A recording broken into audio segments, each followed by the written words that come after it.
What's going on, guys? Today I want to do something a little bit different. We know the car's got a supercharger, but I haven't really said anything else about the rest of the car. So I thought I'd make a quick video just doing a general overview of the car and going over things that aren't the engine. So this is my 1997 Honda Civic EX. Started life as a one-owner car. I bought it from from a dealer after the owner traded it in for a new car with 218,000 miles on it. Bone stock, highway driven car. Was nothing wrong with it.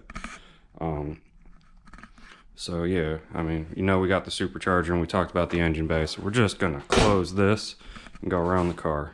You'll notice the hood does not match, and that's because the original hood had a couple things wrong with it, so I got a junkyard hood. I actually have the original hood over here, so it had this nice little dent in it that was never gonna come out. And it also had the free airflow mod. Most Hondas get rust in the back corners. This one had rust on the hood, so I decided to go to the junkyard. This hood was silver. I just plasti dipped it black because I'm not a body guy. I don't know how to fix stuff like that. So it was a temporary solution until I could get it painted or until I can get a carbon fiber hood, which I might still do. It's an autocross car. It'll be a track car when I'm done with it, and I was really worried about cosmetics last. I mean, I've got other issues like the clear coat on the front bumper's coming off, and I got this stain on the headlight from God knows what that won't buff out.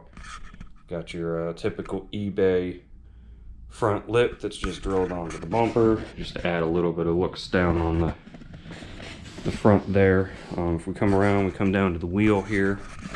These are Koenig Hypergram 15 by 7.5. I actually got this idea by watching Speed Academy's video. Do they fit? Yes. Do they clear without rolling your fenders? Depends on what tire size you're running. So I'm running BF Goodwrench Rival S Pluses in 205 50 15. I call these cheater tires because these are absolutely the widest 205 tire I've ever seen in my life. I'm pretty sure they're just as wide as the 235s I run on my 2014 SI. If you peek behind the wheel there, you can see I'm running the Willwood Dynapro bolt-on 4-piston rotors. I thought that was a nice upgrade over the stock rotor since I was having a little bit of brake fade at the autocross. And I'm also running EBC slotted rotors that I've had on there for quite a while, but they're holding up well. The stock pads that came with the kit for right now. If this ever does make it out to the track at New Jersey Motorsports Park, I will find a better solution for that. But for autocross, they seem to be doing great for right now. You actually have to modulate pretty good because they will lock up real easy. So I like to call this a 10 to 15 foot car. Again, I'm not a body guy and cosmetics were last, so I haven't really focused on any of that yet. It looks good from a distance, but it definitely has its issues. So again, and you absolutely have to roll this back fender here to clear these tires. I had some rubbing issues. I'm not running crazy amounts of camber. It is set up again for racing. I think I've got 2.5 in the back and 1.5 to 2, or I think 1.5 in the back and 2 or 2.5 degrees in the front. So I'll try and come around from the side here. It's pretty tight. As long as you don't have anything major, I don't have any real issues. Again, Koenig Hypergrams 15 by 7.5, and you'll notice that I swapped the rear out for disc brakes, and I actually did this different than everybody else does. Everybody else swaps the whole trailing arm. Well, you swap the whole trailing arm, you got to get in alignment. I'm cheap. I didn't want to do that. So by the time I priced it out to get brand new remanufactured everything, because that's the other thing you have to deal with the trailing arm, they send you used parts that could be, rusted or need refinished. So by the time you do that and replace everything else, it came out to the same cost as what I did, which is I got a conversion plate from a company called Scarebird. So I took the drum brakes off, took the hub off, bolted the conversion plate on, and that allowed me to bolt up any SI, 99 to 2000 SI or Integra rear caliper. So that's what I did. I did that. I got the things. You do have to get the SI specific parking brake cables, and that makes it work, which I did. They're a pain to install, but my parking brake works. You also have to change the proportioning valve in the engine bay, and I got that out of a Civic CX from the junkyard, so the rear brakes don't drag and wear out quickly. So again, not too much really special going on the outside. I try to keep the car kind of low key. You know, I don't have big aero mods or anything like that. But what I do have hiding in the trunk to go with the Supercharger is the AEM water meth injection kit. And this is what's helping me keep the air intake temperatures at a somewhat reasonable level. Without them, you can see, you know, 185, 190 degree intake temps if you're really pounding on it. So we came up with this as a solution because there really isn't a way to aftercool that's cost effective. So we tried this. It helped the intake temperatures and it brought the power level up a little bit because of that. And in there, you'll notice we got some red fluid. We're running Boost Juice. This is a direct 50-50 water methanol mix. I know you can do it cheaper by getting the -20 Fahrenheit blue defroster liquid from Walmart, but you know, at this point we're so far in, I decided we might as well do it right. You need a four gallon pack from like Summit Racing for like $35, so it's really not that bad. Nothing else special really going on in the trunk except my old stereo equipment that's not really helping anything performance wise. So let's go ahead and take a look inside the car, and then we'll go under and look at some of the other mods. So inside the car, again, pretty standard, pretty low-key. Do have a couple of changes. You'll notice I'm running a Momo steering wheel on an adapter. The factory steering wheel is just too big, and when you're trying to autocross a race with it, the steering rack ratio is so bad that you're turning your hands quite a bit. Interesting story about the steering wheel. I actually found this at a local thrift store. Pretty much brand new with the tags on it. I paid $40 for it, which is a fraction of the price you pay new. Again, it still had the tags on and everything, so I really can't complain. It just had one little blemish on the side, but you know, it's a 20-year-old car that I'm using for racing. It doesn't really matter.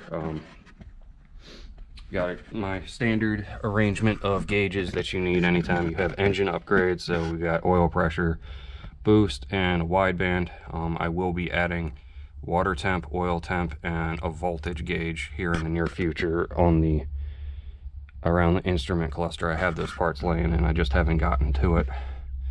The real main show-off piece on the interior is the K-tuned billet. I believe this is the version 1 shifter. Between this and replacing the shifter bushings in the linkage with some brass parts that you custom fit from either Lowe's or Home Depot, it has eliminated a large portion of the slop out of the shifting system. So you can see me wiggling the knob here. There's really no play, and anybody who's had a Honda long enough with these mechanical linkages knows, you know, if they're worn out, you can flop this around and never know what gear you're in. So take a look online if you're interested. There's a tutorial on how to make brass bushings with basically plumbing parts, and it was a really worthwhile thing to do. But the adjustability on the shifter is absolutely fantastic. You can adjust the throw, you can adjust the height of the knob. You do have to be careful though, because it will hit the exhaust if you go too low. See if you hear that, I actually am a little bit too low and I'm rubbing on the exhaust. The only other thing we really have going on in the interior here is a racing seat. So this is the Corbeau Forza Sport. This is the steel tubed one that is FIA certified.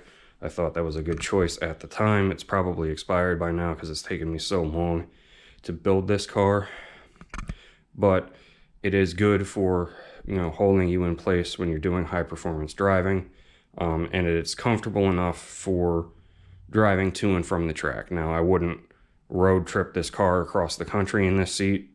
You would probably regret it afterwards, but you know, if you're going to take an hour or 2 hour drive to the track and then back, it's absolutely fine. And you'll also notice I have a 4-point harness in here. I believe this is the Schroth Racing Rally 4 harness. It is DOT approved. That does not mean I wear it on the street, because, you know, it can get uncomfortable after a while, and it also, you know, when you're strapped in, you can't really reach your knobs and stuff, but it is DOT approved. It's anchored to the seatbelt points in the back, and it has this quick release here, so you can unhook it, which I do, and I, you know, basically pull it back and sit on it when I'm not using it. But when you're doing high performance driving and you want to be held in, I found that this is a reasonable solution, especially for autocross. Now, a lot of tracks, if you were to go to like New Jersey Motorsports Park or something like that, they don't allow 4-point harnesses, which is actually the reason this thing hasn't been out there yet. Their rules are weird. If you have an aftermarket seat, you have to have a 5-point. I don't have a cage or a harness bar yet. We'll get there eventually. So I can't run this car there yet, but we're gonna get there. In the meantime, we're using it for autocross, and it holds me in the seat much better. It's so much better a driving experience when you can feel the car move and actually drive it instead of struggling to hold yourself in the seat. And that's worth time right there. So if you're doing performance driving and you're considering anything like this, it is a worthwhile investment. Just make sure you get something that's comfortable and fits you well, and if you're driving the car every day, something that's going to really be comfortable for you and not a hindrance to your experience. So now what we're going to do is I'm going to pause the video real quick. I'm going to pop a wheel off so we can talk about the suspension, and then we'll go under the car and take a look at what we've got going on down there. All right, so we got the wheel off, and you can see what I'm talking about. So again, 7.5-inch wide wheel, 205 tire, but you know, that's awfully wide. You see how much it really overhangs on the lip, and the BF Goodwrench calls it a 205. I'm not complaining. It's great for autocross, but you know, tire rating systems have their disadvantages. Now you can really get a better look at the caliper and the rotor here. Really easy brake changes. All you got to do is take the pin out and pull the pads out. I've had these for about 2 years, and I've still got plenty of life left on the pads themselves. You'll notice that my fender liner fell out. Hit the clips and they fell out while I was driving. Haven't replaced it yet. You can see at full lock the tire does rub a little bit on the wall there. They're plus 35s. I think I forgot to mention that earlier. It's only at full lock, so it's not really that huge of a deal. Other things going on down here, we have Skunk 2 upper control arms to adjust the camber, and you also notice we're running the Skunk 2. These are the Pro S2s. These are the non-adjustables. I would change these out with adjustables, but for right now they're working for what I'm doing. At the time when I got them, I had a limited budget, and this seemed like the best option. They ride very comfortable. I have no complaints about them. I daily them all the time. They're not too harsh, and I don't have this car slammed by any means, so I don't worry about really dragging anything. Nothing else that really stands out going on down here. You'll notice I have some replacement bushings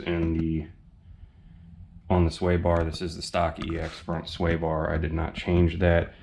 What you really can't see, I have gone through this car and replaced all of the rubber bushings with new rubber bushings and new control arms and stuff. The old ones had 200,000 miles on them and were dried and cracked, so it was worthwhile to just take the time and do that. You know, not really shiny new looking car parts, but it makes your driving experience that much better. Let's hop around to the back side and we'll take a look at what we got going on down there. So in your typical Honda setup, we have the ASR rear subframe brace, and I'm also running the ASR 24mm rear sway bar with the adjustable end links. I have it set up for the softest setting right now, and the car rotates quite easily. Obviously you can go harder, but if you're street driving, you don't want the car to be too twitchy. Again, you can see the Skunk 2 suspension back here and their aluminum lower arms.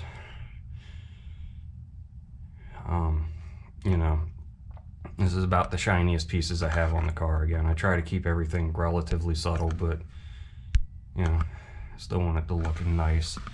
Back here we have your typical cheap exhaust that everybody runs on their Honda Civic. This is the Untitled exhaust.